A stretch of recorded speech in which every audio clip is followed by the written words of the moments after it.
Trigger warning. This episode may contain content that could be distressing to some listeners. Listener discretion is advised. Welcome to New Earth Studios. Love Now by Alex Roseman. We are here in the heart of the wilderness of Dubai. From our beautiful New Earth Cafe, the Conscious Eatery, where we'll be bringing you conscious conversations with our very next guest. Please do your best to click the subscription button so you can see us evolve and grow and ultimately show up in a community near you. Thank you.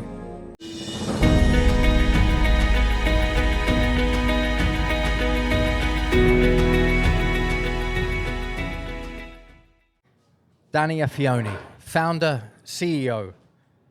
To me, longevity is a lifetime labor of love.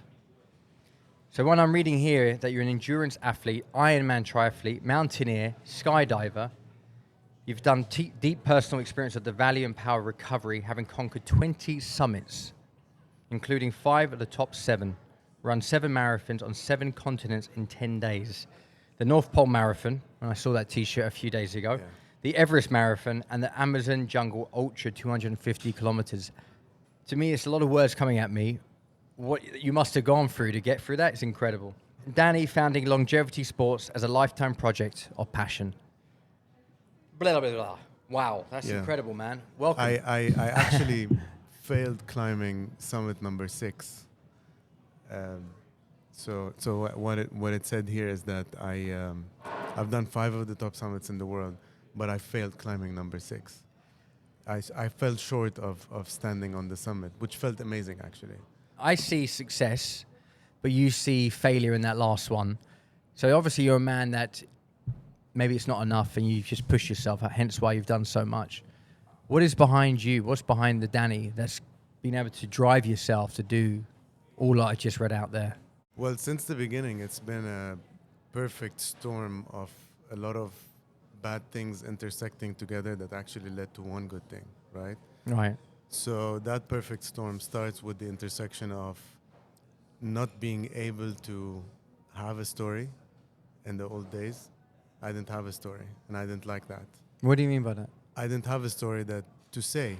I didn't have a story that I believed, right?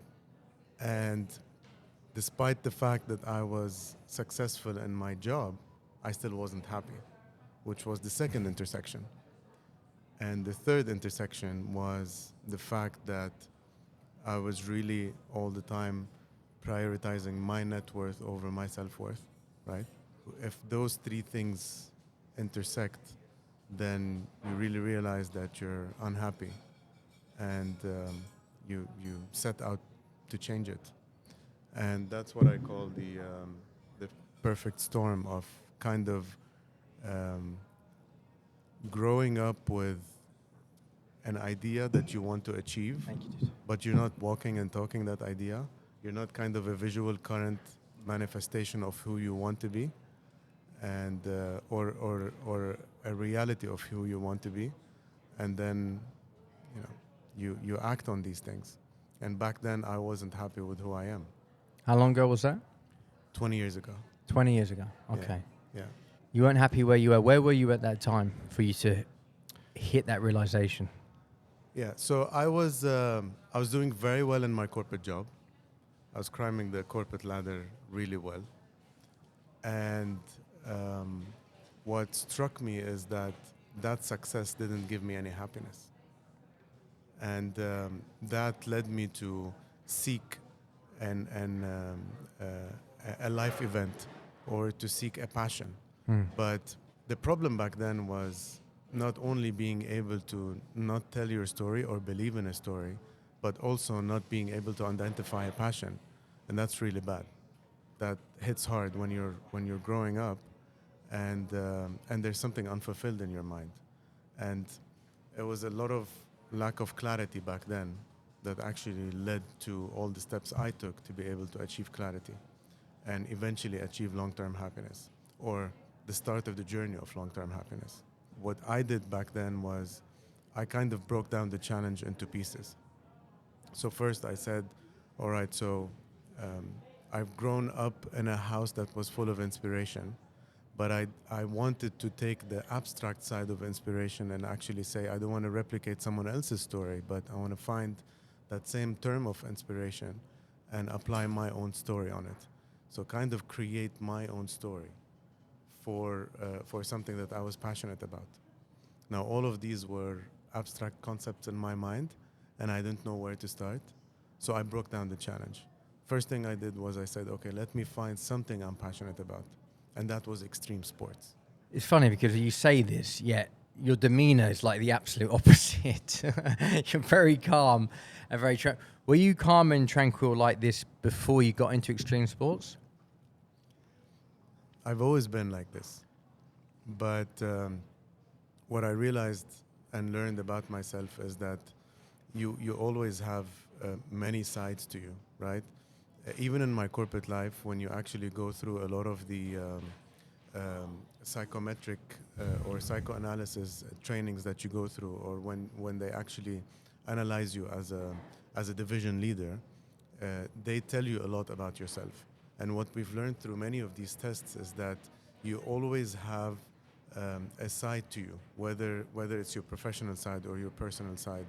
You know, you always have a side. So I've always been that calm, but I've always had a lot of what I called a lot of seeds that were still unexplored. You know, seeds. There are many seeds that get planted in you from the early days. It's either parent inspiration, which I've gotten a lot through my life, and so many stories that my parents live by saying. And then I wanted to actually replicate that by having my own story and realizing what it means for you to have the joy of building a story that you're passionate about, but then handing it on to either the people that you love or the people that you care about, and eventually they're going to be my kids. Okay, so I want to explore on the story because that's come out quite a few times.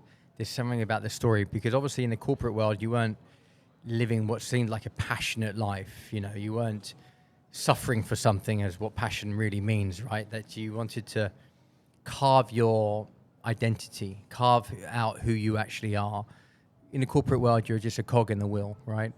And so there was something yearning in you. Did your parents have a story? They have a beautiful story. Okay. That they actually, that we live by day in, day out. My mother is a social worker up until now. She helps orphans, and she's helped build an orphanage back home. Wow. And I have a story that actually stayed with me when I was reading my vows to my wife.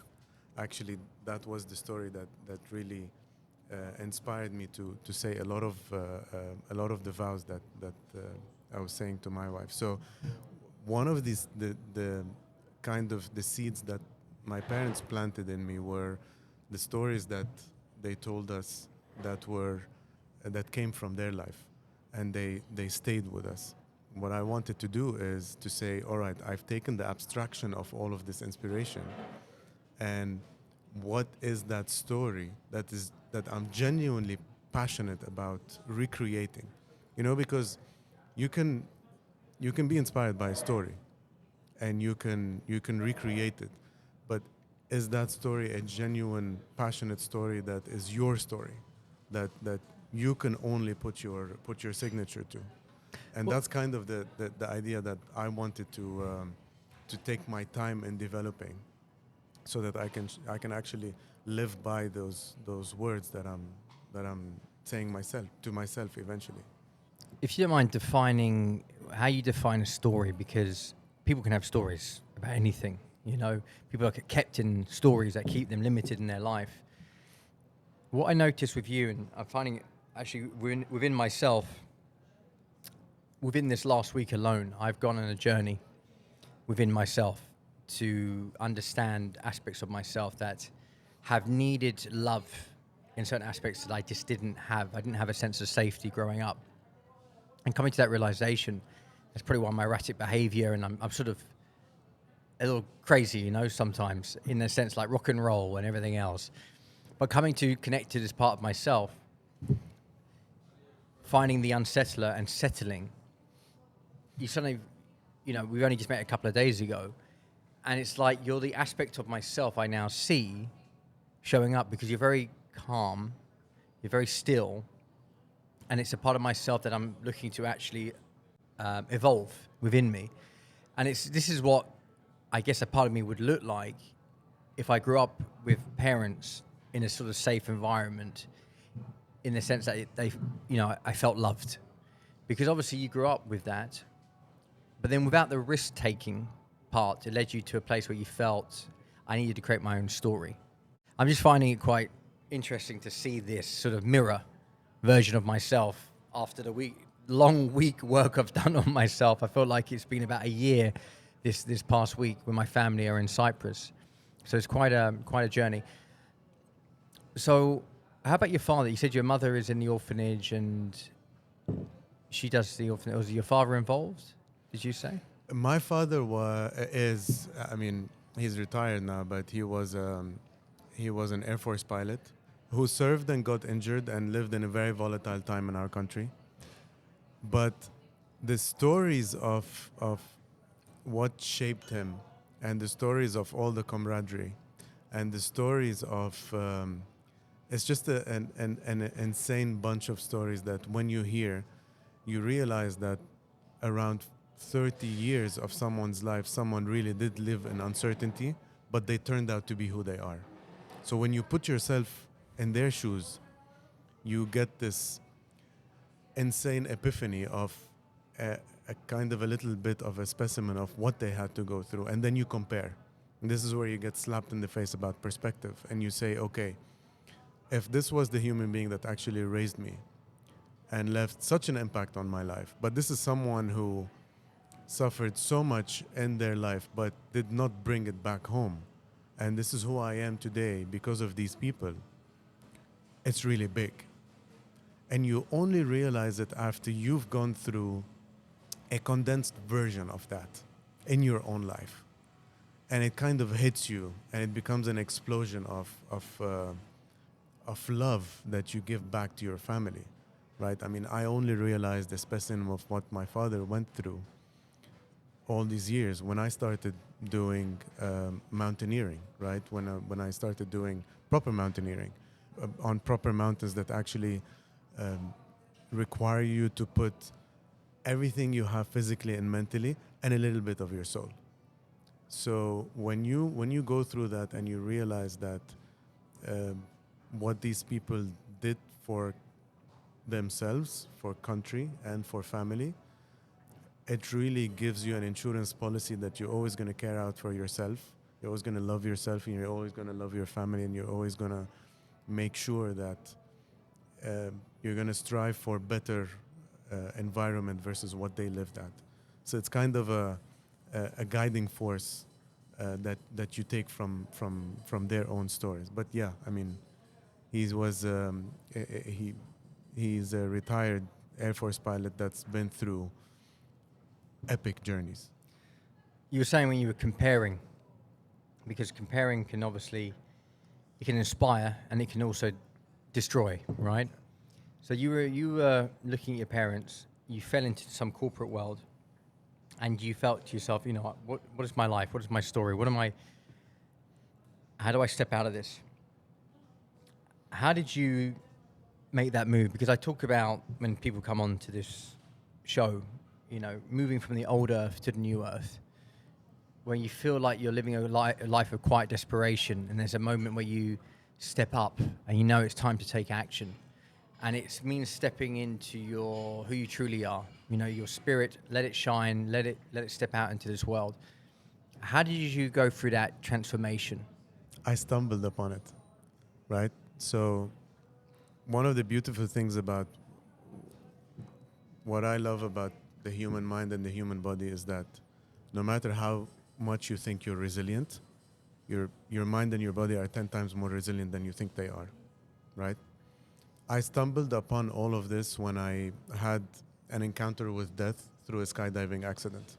So what I mean by I stumbled by it, I started my extreme sports journey by going and starting a journey in skydiving. right? Yeah. Just like anyone would do. But when I was a skydiving student on something called Accelerated Free Fall course, which is your skydiving school, basically. It's a condensed school.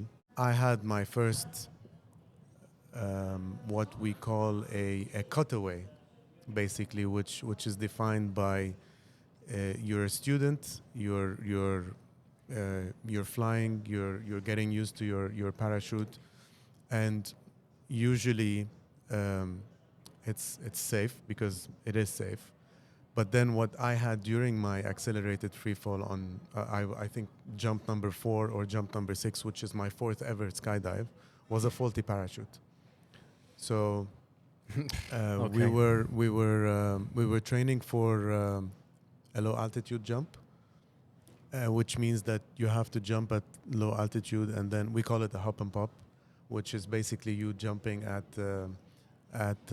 4,000 something feet. I think it was my sixth jump. We were training for low altitude, and you don't have a lot of time for you to stabilize and open your parachute. But what I had back then, with as little experience I had, was I opened my first parachute, but it was faulty, which means that you have to go through what we call the process of a cutaway, which means you have to cut your first parachute and then open your reserve parachute. Now, all of this is standard procedure.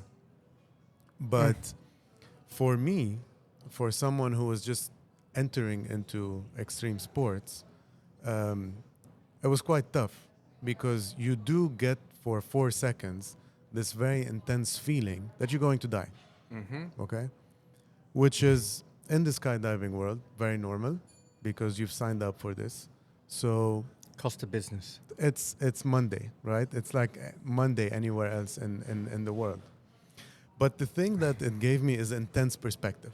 Yeah. So the story I got out of it was intense perspective. And obviously when I landed, the first thing that my dive master told me was, go back and get on the next flight. Now, regardless of the fact that this was just a day in the life of an average skydiver, and it is, right? It's not so much of a big deal. It was I a was big going to deal sign for up me. next week, but not anymore. Please do, actually, because then it's going to change your life. I'm sure. I just need that 4 seconds of nearly dying, and then my whole perspective will change. Exactly. You can do something else, right? And not having to skydive. But I mean, that gave me intense perspective, and I realized that I was able. I should be more fearless over my mind and my body. Now that opened a chain reaction of climbing and doing endurance sports and survival races that actually took me through a 15-year journey of just, it was a gift that kept on giving. Now, perspective led to an increase in mental capacity. Mental capacity led into me signing up for more destinations. That led to me spending time with myself and kind of contextualizing what my passion is. And then that gave way to a lot of discipline, and that gave way into to a lot of mental and physical capacity. So then I started enormously growing on each of these trips, both mentally and physically. And then I started kind of shaping what my concept of passion is. Most importantly, I was able to articulate what I wanted in life and what I should do and what happiness meant for me. Once I was able to answer those questions in an abstract way, I was able to physically go and act on them in real life. So I would go on a trip for 3 weeks. I would both reflect, manifest, and spend time with myself. And then in that heightened level of clarity. And then I would come back and implement a little bit of hard work. Then I would go back again. When I did that for 15 times, so many things came about. And the three outcomes that came about were hard work in everything I do in life, which discipline is part of. Seeking inspiration and giving it in everything I do. and compassion, right? These are the three things that I guide myself with today, right? These are kind of Your mantras. guiding mantras for me. And the two rules that came about from all of this life were, number one, never substitute your net worth for your self-worth, right? What I learned was self-worth. And it was so much better and deeper than any net worth I would have in my whole life, right? And Jim Carrey said, and I'll send you that it was a post he posted. He said, "I want everyone to be so rich And so famous, so when they experience it, that no, they it's not what it's all realize about. it's not the answer." But I went through that journey out of my own energy. So that was kind of my I hear you. rule number one in my compass. And rule number two was never to substitute short-term pleasures for long-term happiness. Either thinking that it's the illusion of long-term happiness or substituting that for long-term happiness. Once these went into place, but they came out of a long journey of hardship, then I knew that now I can sit and articulate and spend good time with you, spend good time with good company. Thank goodness and your having a second good- parachute opened, eh? Yeah. What I happened? had during another one. Actually, just I had in another your one. pocket. Yeah. What went through your mind for those 4 seconds? What went through my mind was also a shock to me. The first thing that came to my mind was, I really need to act fast on my training. Nothing flashed in front of my eyes. I didn't see my You didn't have my epiphany. ancestors. I didn't have an epiphany. I had nothing of that, right? This was. I'm gonna survive this. The Okay. first thing that came into Yeah. my mind was, okay, now I know what to do. I need to implement my training. So your training Number kicked one. in. They trained My you well. training kicked in. That's kind of what you want to think, rather than Yes. the meadows and your wife or whoever at the time, whatever's going on. If you're thinking that, then you may have given up already. But something else also kicked in, which was quite intense. Yeah. I felt really guilty that I was jeopardizing something so beautiful, and I felt really bad that something bad was going to happen. And I wasn't ready to go through that. So I was determined to do anything and everything to implement my training properly, because it kind of hit me that I'm gonna miss so many things intensely, and I'm gonna let my parents down. I'm gonna let myself down because I've been through an accident. So this is the second big feeling that hits you, which is you're gonna disappoint yourself, you're gonna disappoint your family, and you're gonna miss this beautiful life, right? So was that regret, that guilt? It's a mix of both. Mm-hmm. It's a mix of both, and it's kind of it's an intense feeling of not only fear, but it's fear mixed with anger that you've royally screwed up, right? So then that turns immediately into, okay, I'm gonna do this. I'm gonna implement my training. Okay. Yeah. So you were inspired to do it because you didn't want to let your parents down. Interesting.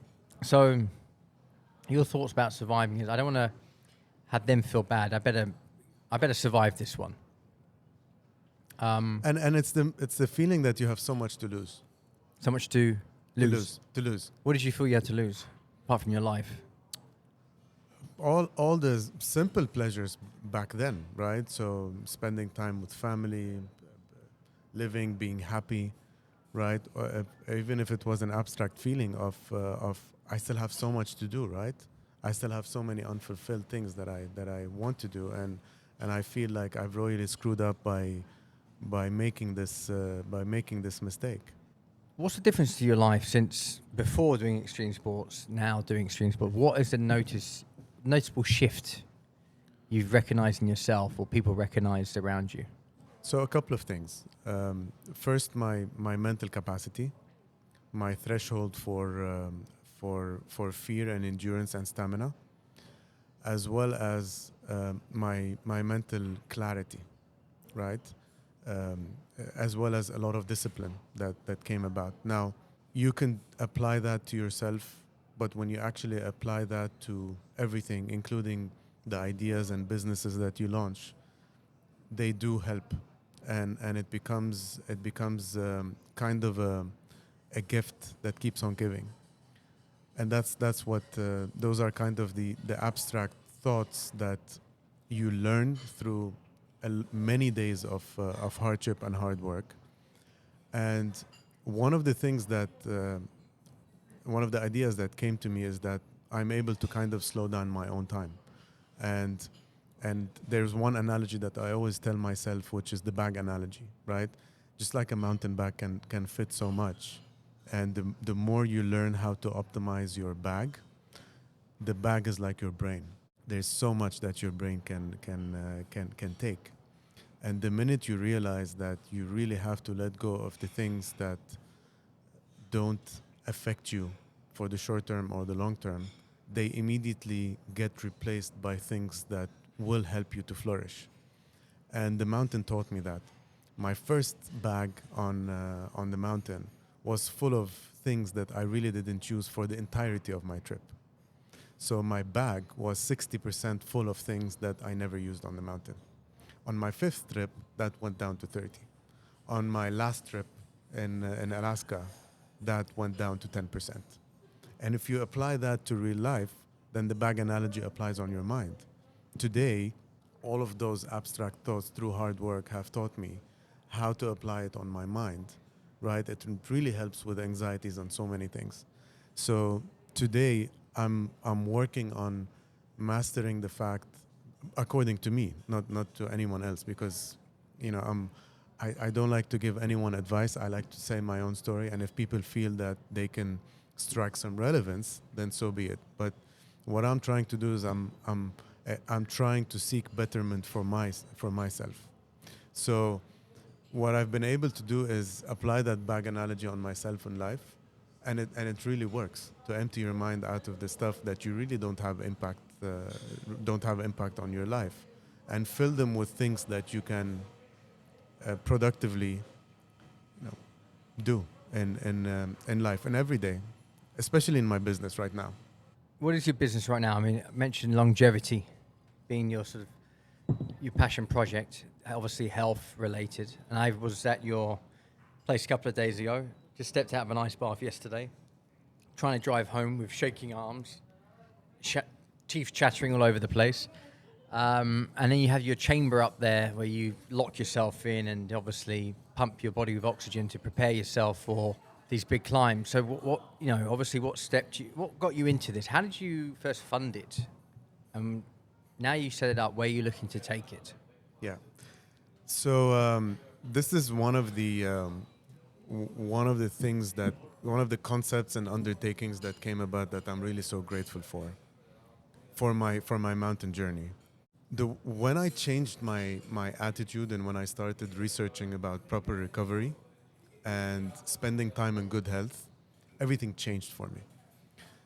So the idea came about because for me to be able to go and properly do these mountain expeditions as well as Arctic expeditions, I heard a talk about from one of the famous mountain expedition climbers, and they said, in not so many words, but they said, if you don't do the hard work before you go on a mountain expedition, the mountain will force you to do the hard work there. And that made so much sense to me. Because if you're going to embark on an expedition, if you're going to embark on a lifestyle, then you have to do hard work before you get to that destination. And I wanted to do that before all of my climbs. Now, what I started doing was research. And research led me to the knowledge to be able to smartly train and efficiently recover so that I can go back into active training and become even stronger than before. And that led me to all kinds of technologies and modalities to be able to go to the mountain and be more comfortable and better than any of my other climbers, but than any of the stories that I've heard. So then I stumbled upon ice baths. I stumbled upon hypoxic altitude equipment that basically allowed me to spend time in altitude before I went in Dubai, before I went to these mountains. And I also discovered hyperbaric oxygen chambers. I also discovered a lot of modalities that help me reduce stress on my body by actively training using these things. And then what I realized was that every time I went and I trained using these technologies, and I spent time in good health, it just made me feel stronger. And when I went there and I started realizing how comfortable I was on any of these expeditions, it made me rest assured that this is my passion. My passion is all about making sure that I offer a space for myself and people eventually to spend time in good health. And that space is going to be fitted out with technology and talent for people to eventually want to not only spend time in good health, but really do the things that help them age well and live better. And so all of my mountain life with my research helped me realize that I should create that space. Now, what drove me to create that space is another encounter with hardship, right? When we were in Antarctica and we were on an expedition to climb the highest peak in Antarctica, Mount Vinson. Mount Vinson. It's called Mount Vinson. Okay. It's the peak of Antarctica. Beautiful place. You really feel that you're privileged just by being in Antarctica. How far is it from here? Dubai? It's very far. You have to fly to Chile, and then you go to the southern tip of Chile, to Punta Arenas, and then they fly you on a cargo jet that lands on ice in the heart of Antarctica, and then you get transported via another airplane that lands on ice. And it's really a marvel, because when you're on a cargo plane and you're flying cargo, which is amazing, by the way, it's better than flying first class. Yeah, lots of leg space. Lots of leg space. You're flying next to some gasoline barrels, next to a car in the back, and next to something that is very industrial, and then that jet lands on ice in the heart of Antarctica, and you get to feel the wonders of that continent, right? You get to it really makes you feel privileged that you are in the heart of Antarctica, let alone climbing the summit, right? That summit was an eventful summit, and I went through for many times back then, by that time, a loss of hope, right? So I lost hope. I lost hope. I lost hope, and right before the summit, it was very eventful. I thought about giving up many times, and you really a lot of things pass through your mind about either quitting or the fact that something bad's going to happen and you're really going to die. What keeps you from thinking something bad's going to happen? Are you religious in any way? Nothing keeps you from thinking that you're going to die. What happens is you really trust your training, and you put that thought in the back of your mind, and you be patient, and you kind of take it step by step, and you talk to yourself. You reassure yourself that... Well, you kind of need to feel that, really, because it keeps you alert, right? Of course. You know, you need that. If it's too cocky, then that's kind of when things don't go so well. I've seen death on mountains. You've seen death on mountains? I've seen death on mountains, and the one thing that I'm grateful for is the fact that I've had one failures while climbing in whole 15 years journey, and one of the things that taught me is, if you're arrogant and you're cocky on a mountain, then you're gonna die. And straight up, I've seen death on a mountain because of that. Why? How did that look? We were climbing the peak of South America, Aconcagua in Argentina, and we were basically going from height to height to be able to, from camp to camp on the mountain, to be able to hide from the storm. And what we realized was that there was one group that actually did not make it back to camp next to the summit. They got stuck in the storm. And in an extreme high altitude, you never sleep outside your camp. In extreme high altitude, specifically, let alone next to the summit. Unfortunately, one of the groups got lost in a storm, and we were the next expedition to attempt the summit, but we were also on search and rescue alert, which means that while you're going up to the summit, you have to be on the alert to be on search and rescue. Of course. And there were two groups. There were around 20 people lost on the mountain. 19 of them we found, and we as much as we can helped.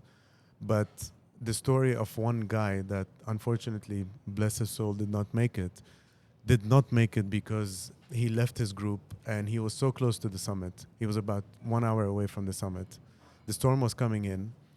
He did feel a little bit of the confidence that he could go on. It's 1 hour. It's a 1 hour summit attempt that he was very close to the summit. He thought he was gonna make the summit, but he didn't, because he didn't listen to the experts on the mountain, and he felt a surge of confidence where, he was ready to risk his life more than he should have, and he died. And we found him. He was dead. He was next to the summit, and he was dead, which was quite impactful, to be very honest.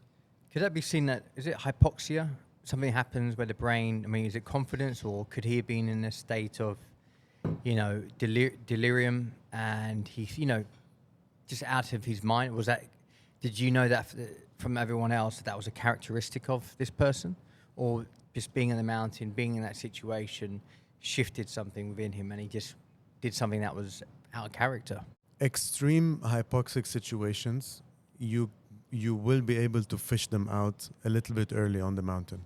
Now, yes, there's a heightened level of delusion when you are pushing for the summit, but it's not to the extent of risking your life for it, right? Sometimes when you're able to fish out extreme hypoxia, you can resolve it by letting people know that they should stay put or go down the mountain. You're able to fish out these situations. But when you're pushing for a summit, what we call a summit push is when we exit the last camp, and it's about an 18-hour day where you go up to the summit and then go down. When you're pushing for a summit, the signs for that are a little bit hidden. And if you're not with a professional guide, and the guide cannot tell that you're being delusional because of all of these things, and you're on your own with a group without a guide, and there's a mix of emotion that takes over, and it gives you that surge of confidence, and then you lose your friends in that storm and you continue. The only things your friends are gonna do is basically say that he's on his own. We can't do anything for him. We can't chase him. So we're gonna let him go. So the point is that extreme level of hypoxia, you'll never be able to tell and resolve while you're pushing for a summit. People have to be strong on their own, and they have to make wise decisions. And that's what taught me from my Alaska failure, basically. Okay. This was the most expedition that I had prepared for in my whole life. I was at the peak of my performance, the peak of my strength, and yet we came 5 hours close to the summit, and we had to abandon summit because of what we call a high-speed mushroom cloud on the mountain. We had to abandon a 3-week expedition, right? And it was beautiful. High-speed mushroom. Okay. Hey, may as well ask. What does that mean?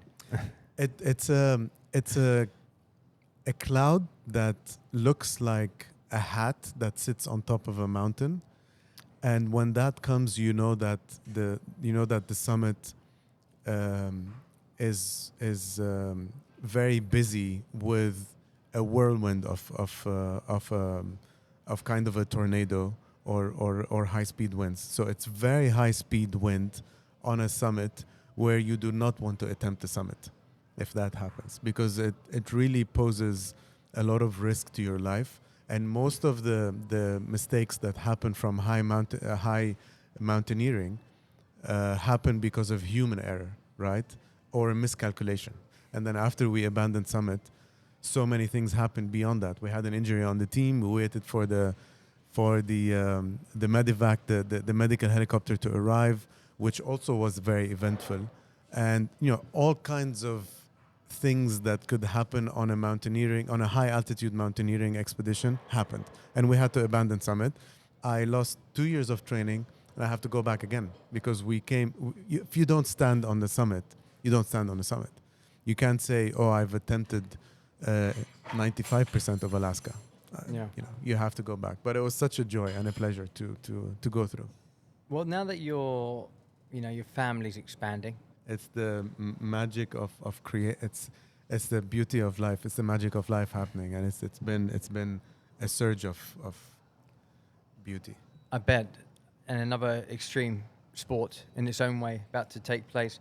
But does that mean that you'll change your outlook now that you have a new addition to the family coming? Will you? Because it's not about just yourself now. Of course, you have your child. How does that change your outlook? It has, and it's only changed my outlook because my mountain journey came as a kind of a reaction to a lot of things I wasn't happy in my life. But it also made me stumble upon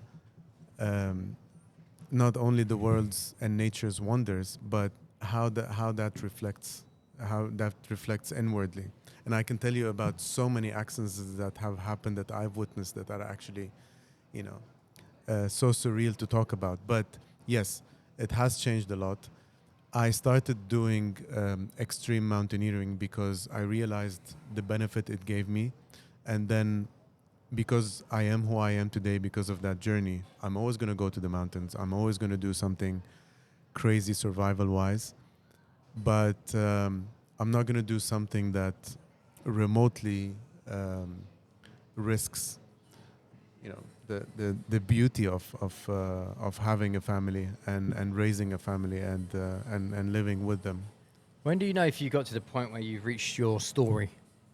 I will never reach I'll never reach the point where I know it's that story because it keeps unfolding. What I've discovered is that once you start a beautiful story, it just needs to keep on going, right? And for every phase in life, there's a way to come up with a story. My issue was I wasn't able to put my finger on that starting point, but then when it started, it was the gift that kept on giving. I was just waiting for that starting point. When you say you're waiting for that starting point, what do you mean by that? As in, how did you get inspired to do that particularly? And how did you take action on it? So I broke down the challenge. I said, look, if I'm gonna have a story to talk about, it has to come out of a passion, and I was willing to, go by trial and error. But the one thing that really attracted me was extreme sports, because I've always had a passion for extreme sports per se, but I always had a passion for sports that took me around the world. And I said, okay, let me break down that challenge. And one extreme sports led me to the other, and then the starting point of the story that I always talk about is finding passion. So I was waiting to find passion. When you find passion, it just keeps on growing, and you keep on innovating on that passion, and inwardly, right? And what started as a passion for extreme sports and still is and will always be, made me find my passion in business. And once that came about, that turned into an obsession for innovation. And there's something romantic about creation when you create something, when you create an industry, or when you disrupt an industry, and then you keep on innovating on that. It becomes quite romantic, because you implement your passions, you do implement your creations, and they come from a very special place, and that's where kind of that romantic feeling comes, and it keeps on giving, because that that feeling of obsession drives you to say, it's not something that I've created that needs to stop, but you're always anxious about and thinking about, and you're on overdrive, wanting to find the next big thing in your own industry. And this is what's driving me today. Well, I've got to say, we're disrupting the old Earth, hence we've got the new Earth, which is a big disruptor. I get it, because stepping into this world, like the restaurateur business, with new eyes, because I'm not a restaurateur, I didn't step into this, with many years experience, but stepping in with a coaching background, speaker, stepping into food, somehow we've looked at this concept that we've created. Now we've got a podcast in here. It's unique in its own special way, which means that, it doesn't matter whatever the industry, it's just a matter of taking that first step and just seeing that the fact that we don't have experience in a certain field and we step into it, it gives it something new, because everybody else sort of follows a similar model and they sort of pass it down to the next. But we're disrupting because we've never done something before, and we're willing to step into that space and go, right, here I am, let's see what we can do with it. What are you disrupting at the moment? So a couple of things, really. One is I'm always on the lookout to be better. This is who I am as a human being. Mm-hmm. And the minute I realized that when I changed my attitude, when I did hard work to be able to spend time in good health, to spend time in good occasions, full stop, it just changed my life. So I'm always on the lookout to disrupt and make sure that I become better in every way I can, but to also implement that on my business, and to also implement that for the people who work with me and the people who actually come to Longevity Hub, right? If you look at where we started and where we are today, it's almost unrecognizable. Why? Because we've launched adjacent industries that we're good at. We've kept on disrupting our norm, and we will always continue to do. So one of the two things I'm really working on right now is myself physiologically, just to make sure that I have all the data I can to be able to know if I have any inflammations or if I have anything that I need to fix inwardly to stay as strong as I always wanted to be physically. And the other thing I'm doing is combining all of the modalities and the technology so that I can be fit mentally to be able to continue down that path, right? And I'm kind of really raising the bar every time. So I'm raising the bar right now with quantum scanning. I'm raising the bar right now with a lot of the technologies that we can bring about to make people feel better. So at any point in time, these are always going to be the things that will drive me, and part of that is assuming kind of a disruptive mentality. It's interesting because meeting Johnny, who was on the podcast, and he's a very much sort of the opposite of you. I guess he balances you out because he's Johnny, right? I just find it interesting because you are a very calm guy. That I'm sure if anybody's watching this and they're hearing you talk, they may go into a sort of state of hypnosis, hearing you. Sort of a state of hypnosis. Don't fall asleep listening to what we're saying. Imagine extreme sports, nearly died 4 seconds. Yeah. But you're saying these stories in such a way that it's very, it's ironic because you talk in a way that's like I'm like this, talking erratic, and then you're extreme sports, and I'm wondering if there's extreme sports because people who chase that ultimately dopamine hit, right? They get this sort of surge because you get that feeling. How do you then get back to life normally when you don't get those hits? Does life feel a bit more dull because of it? Well, it doesn't, because you go out there on an expedition for 3 weeks because you do want to achieve mental clarity. And when you achieve mental clarity, you'll be able to articulate everything that is so chaotic in this life in so many words. And this is, for me, 15 years of active hard work that was so chaotic and full of hardships, to the extent that it actually gave me an outcome of clarity. And with clarity comes all of that articulation. So don't get me wrong.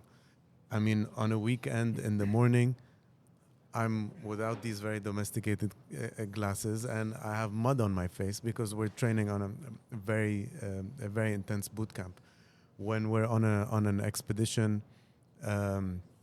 we're it's crazy what you go through, what you wear, how much you go there without the simple pleasures in life, what you live on, and what you endure when you're on an expedition. And that is the true definition of extreme sports. But what it gives you is inward peace, so that when you come back here, you'll be able to, at a very heightened level of mental capacity and hard work and execution, you actually can do it with this very calm demeanor. So you kind of save it till that time where you need to kind of either implement it, pull your or socks up, be resourceful, and keep alive, basically. But so you implement it when it's time to implement it, right? I mean, you're reserving your bag. You should see me. Yeah, you should see me. Exactly. You should see me on a mountain. Okay. I mean, you should see me while we're pushing for a boot camp session, or when we're doing endurance, or when we're carrying 50 kilo backpacks at high altitude and we're training on an inclined treadmill. This is where you actually, you change into each your their different, own. Yeah, each 100%. their own. Well, look, you found your vehicle that ultimately helped you deal with parts of yourself that you were not happy with. What if somebody took away extreme sports, and you didn't have extreme sports? Do you feel that whatever made you feel unhappy would show up again? Well, yes, that's one of my fears, right? One of my fears in life is not being able to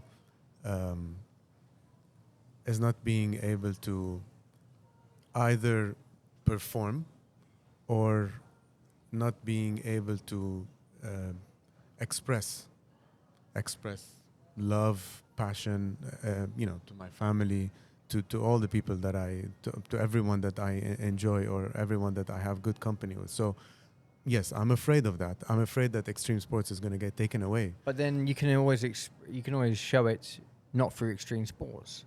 100%. So that would be the next point. Now that I've found a way to come up with a passion, if I need to, I'll do it.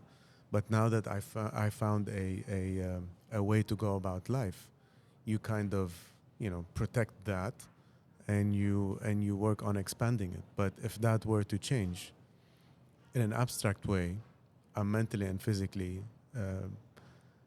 prepared to find another passion. But you've worked on a passion so that you can keep it and develop it. Well, extreme sports is kind of one of those ones that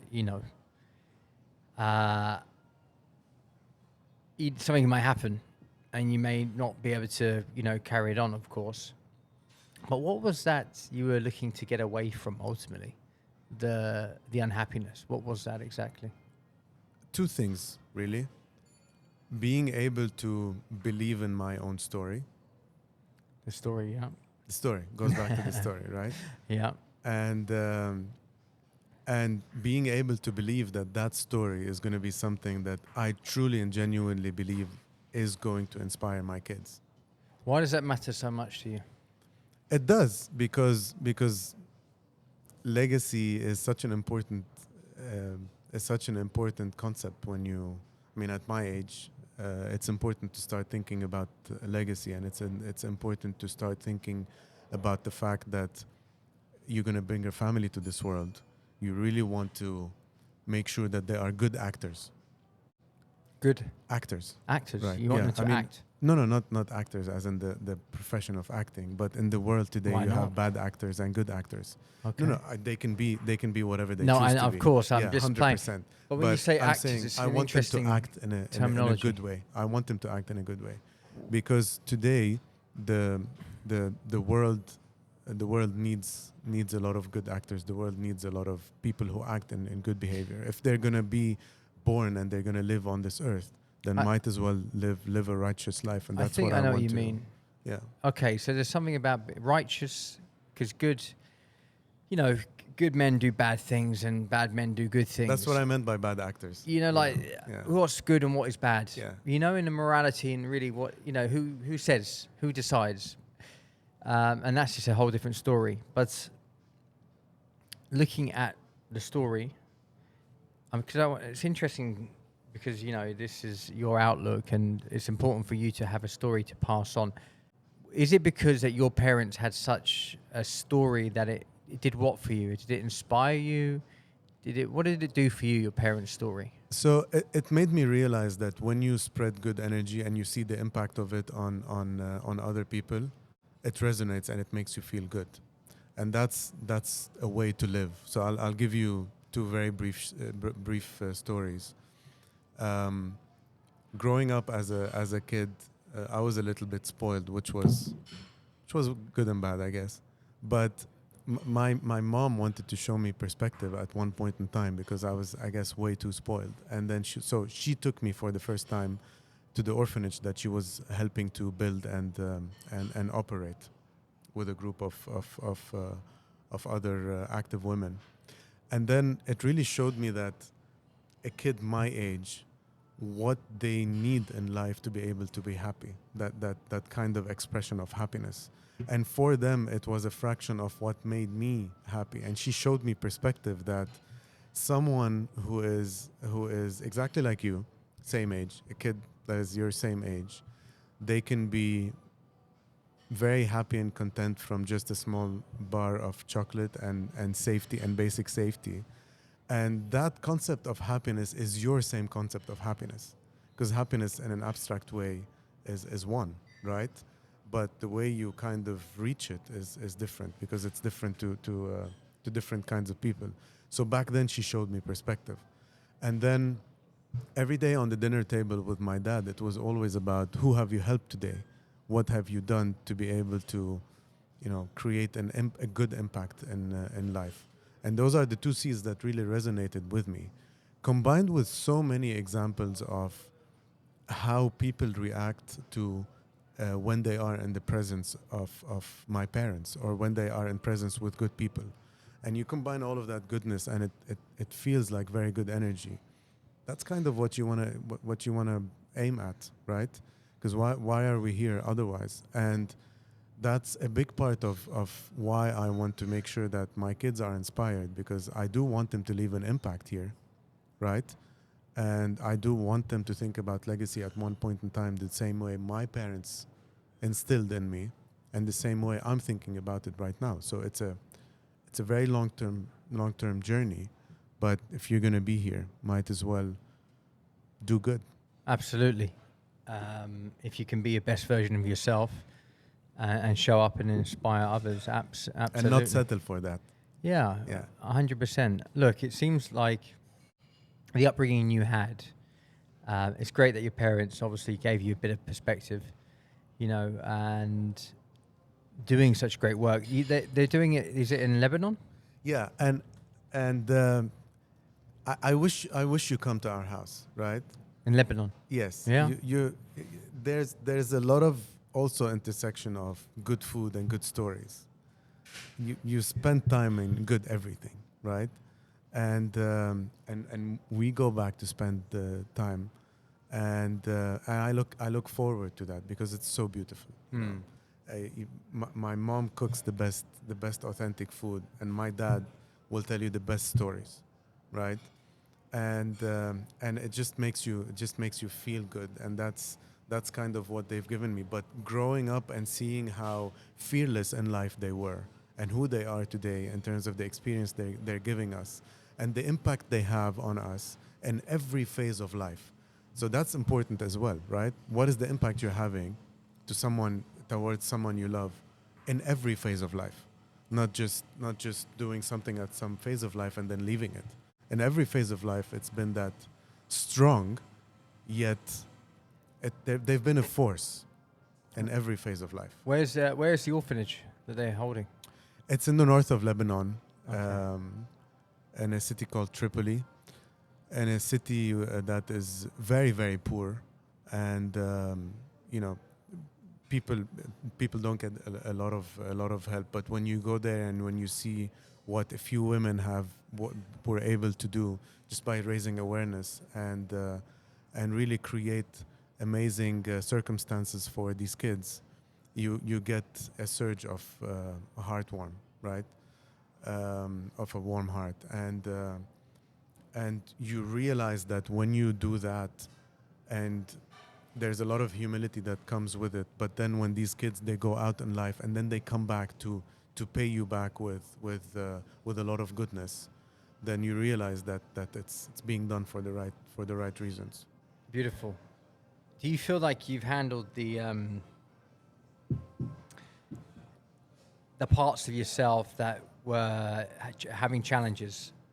Do you think that going into this extreme sport has been more of escapism or more of integration? More of integration, yeah.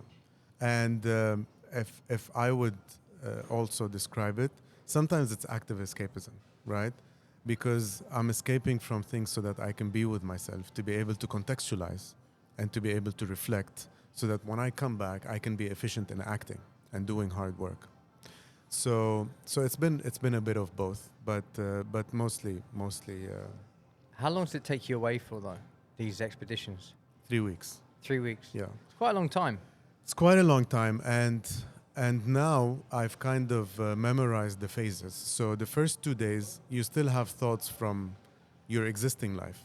You still have kind of things that stay with you from your phone, your technology, your car, your house, different things that Still we stuck live to you. in. They're stuck Then to you you. have to get unstuck.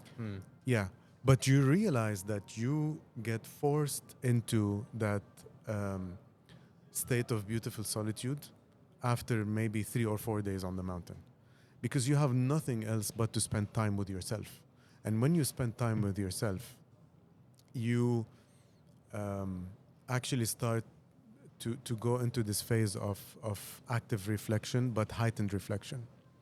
And then you get to go through an organized way of reflecting on so many things in your life, and also coming up with the concepts of what you want to do when you go back. So you immediately, in a very natural way, go into a state of seeking a better you, seeking perfection in your own terms, right? Not perfection in the ultimate, but perfection in your own terms. And you realize that you cleanse so much, but by the end of the 3rd week, you're at such an enlightened state of mind that you do want to come back, and you miss it. You miss coming back, but when you come back as a changed person, but changed person in single-digit percentages. And then you take that, you go into the next expedition a year after, also changed, but you come back even changed at a higher level. So it's every year. It's every year. I call it the slow conditioning, right? You take yourself there, you get slow conditioned, you work with yourself, you come back, you see the difference. And then next year, you take it to a different level. But with every year, you actually get you get good at letting go of the good things that that things that you're good at, and not being afraid of letting go of the good things that you're at. So it actually puts you in a state where it helps you let go of attachment. Let go of attachment to identity, to a life that you have been so comfortable getting to know. So putting yourself through these weeks helps you to detach, helps you to connect to yourself. It just happens to be with extreme sports. But I mean, you can obviously do that by going 3 weeks away anywhere. Absolutely. You know. But I guess the extreme sport sort of enforces this heightened state of alertness, where every faculty you need is, brought to the attention in order for you to survive. What's the drawback? What's the downside, of doing this and coming back home and, because you can't have positive without negative, right? What would you say the drawback is? Do you get left with these thoughts that you want to be somewhere? Does that feeling of sadness come up? Like, what happens? There's absolutely not one drawback or negative that I can put to words. Just net that you might Absolutely. nearly die. That's about it, really. I mean, the negative goes out and stays there. I always used to tell my friends that I go to the mountains to let the demons out, leave them there and come back. Until you realize that you'll be able to make friends with your demons, and then this is where it becomes really interesting. But I cannot put to words one negative drawback. Absolutely. What I can put to words is so many goodness, but also fearlessness. I mean, sometimes we are afraid to let go of the things we're good at, and over there, one of the few things that you do is you have to let go of things you're used to be good at. And you have to learn new things, and it doesn't give you so much anxiety anymore. But the fearlessness that comes about is absolutely stunning. I'm starting to think myself, maybe I should do an expedition sometime. Please. Maybe next year. All of this talk is for me to convince you. Yeah, I think And it is. slow Johnny's condition got you here. Yeah, slow condition you into it. But You look, hypnotized me, that's for sure. an absolute pleasure to prepare you for it. Yeah. And it's just the joy of seeing you go, and the joy of talking to you again after you come back. Trust me on this. Not in a casket, hopefully. No. No. I need to pack on a bit more weight. I've been doing too much yoga. You'll only live more.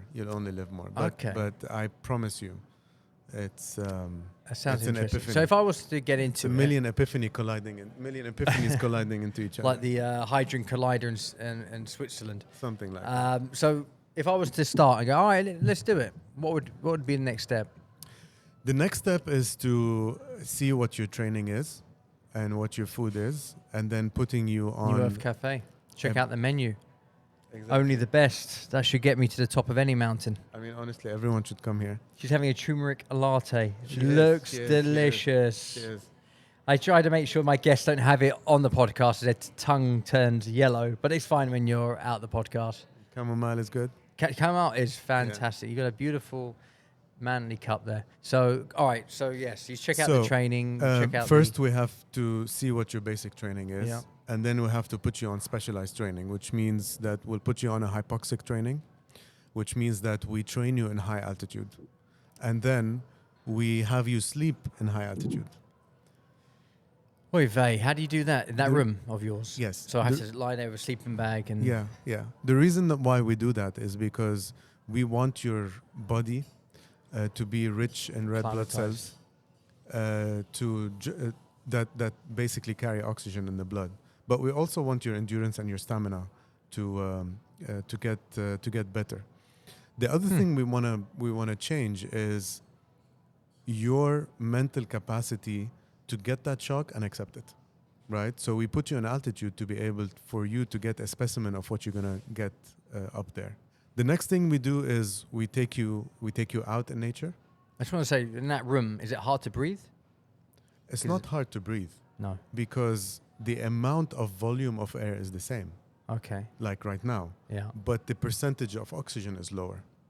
So physiologically, you'll change a little bit for your body to be able to adapt to accepting lower oxygen in air so that you can generate more oxygen in your blood.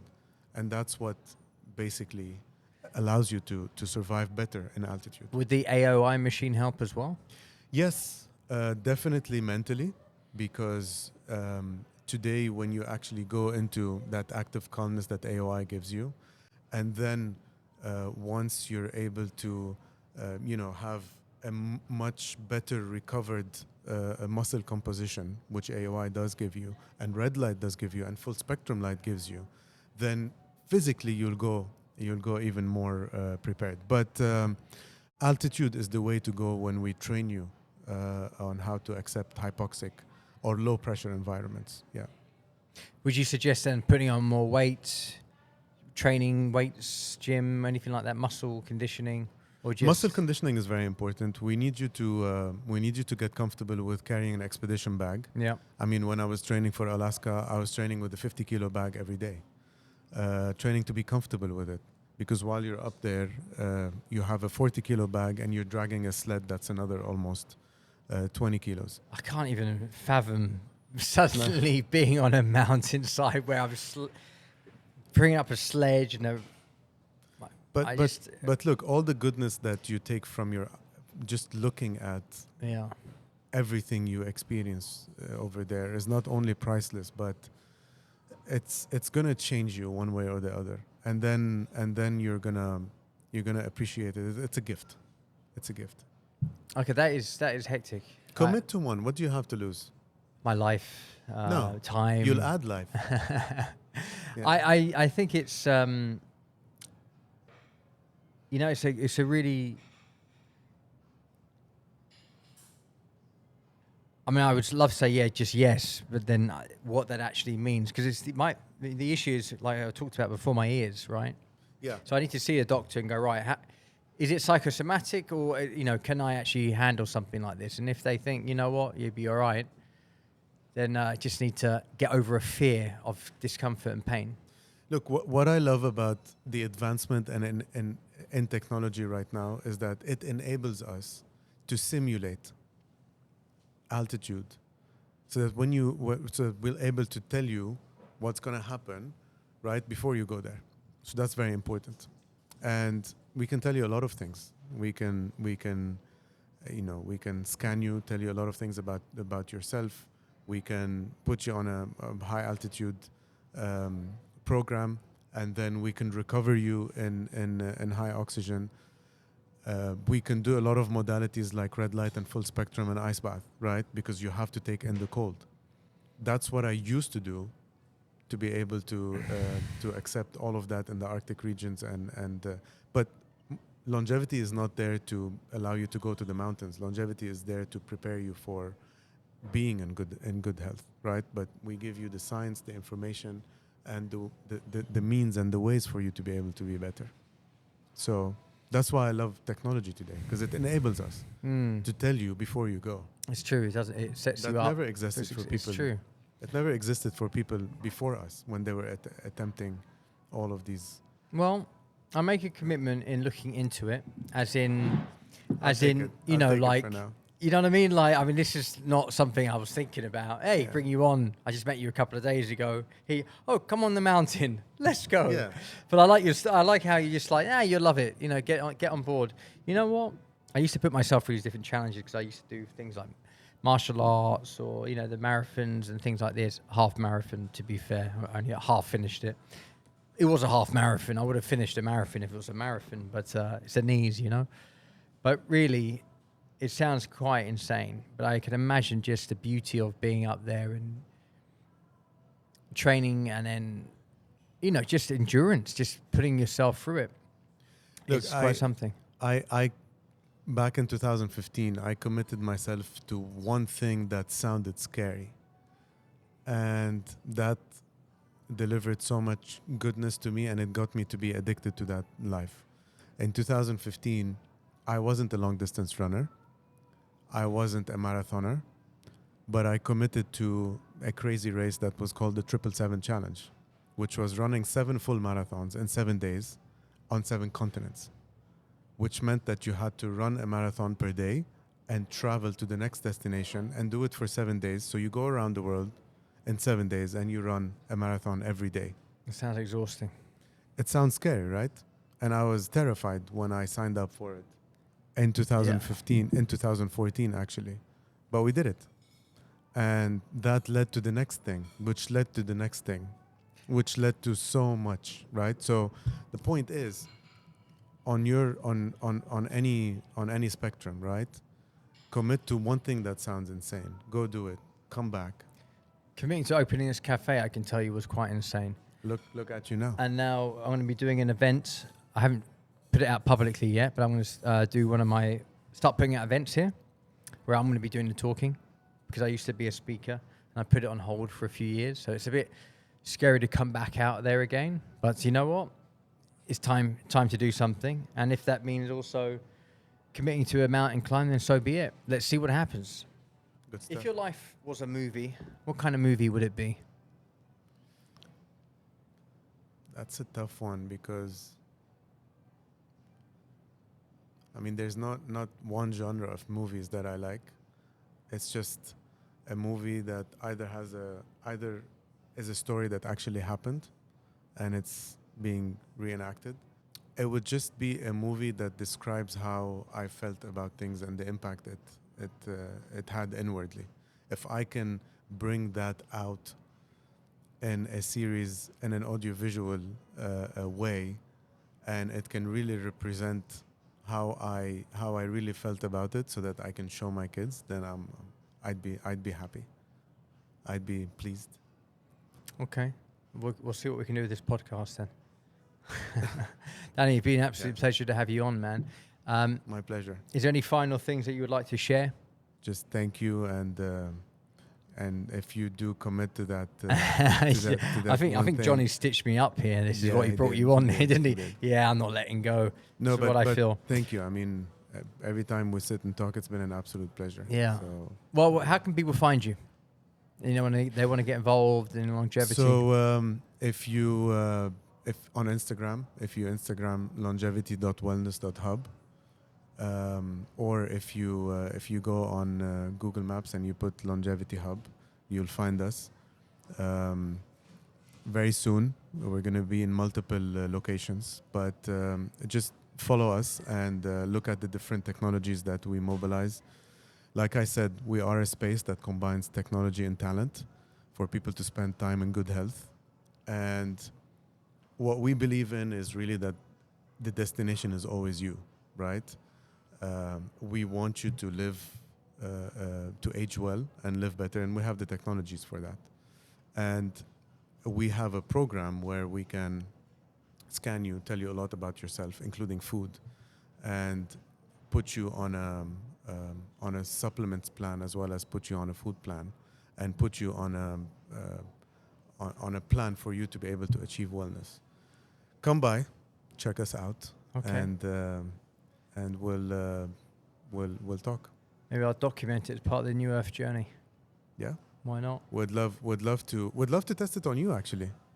I mean, we've tested it on multiple people and people swear by it, but come and check it out for yourself so that you genuinely can talk about it. Okay, I'll just do it, and then I can bring it up on here. Yeah. And then we can bring you back on here once I've made the commitment, that is. Yeah. And then we can give updates on what it is like to prepare for something like this. Yeah. Along the way. I mean, it's going to be a nice story to tell for you, right? You can talk about new things that you've done. You can talk about new modalities that you've checked out, and then eye candy nature that you've gone through, that you've gone to, and came back to tell.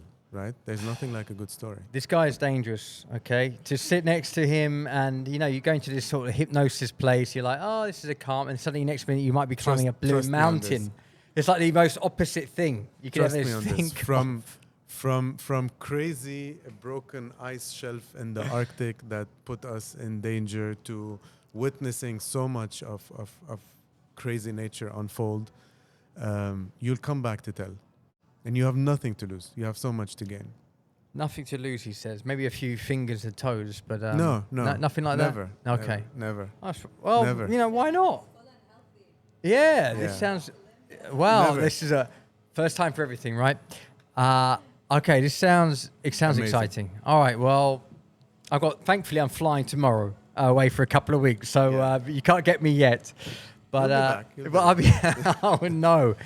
He knows where I go as well. All right, Dani. Well, let's see what this unfolds, eh? Amazing. Oi. All right. Cool, man.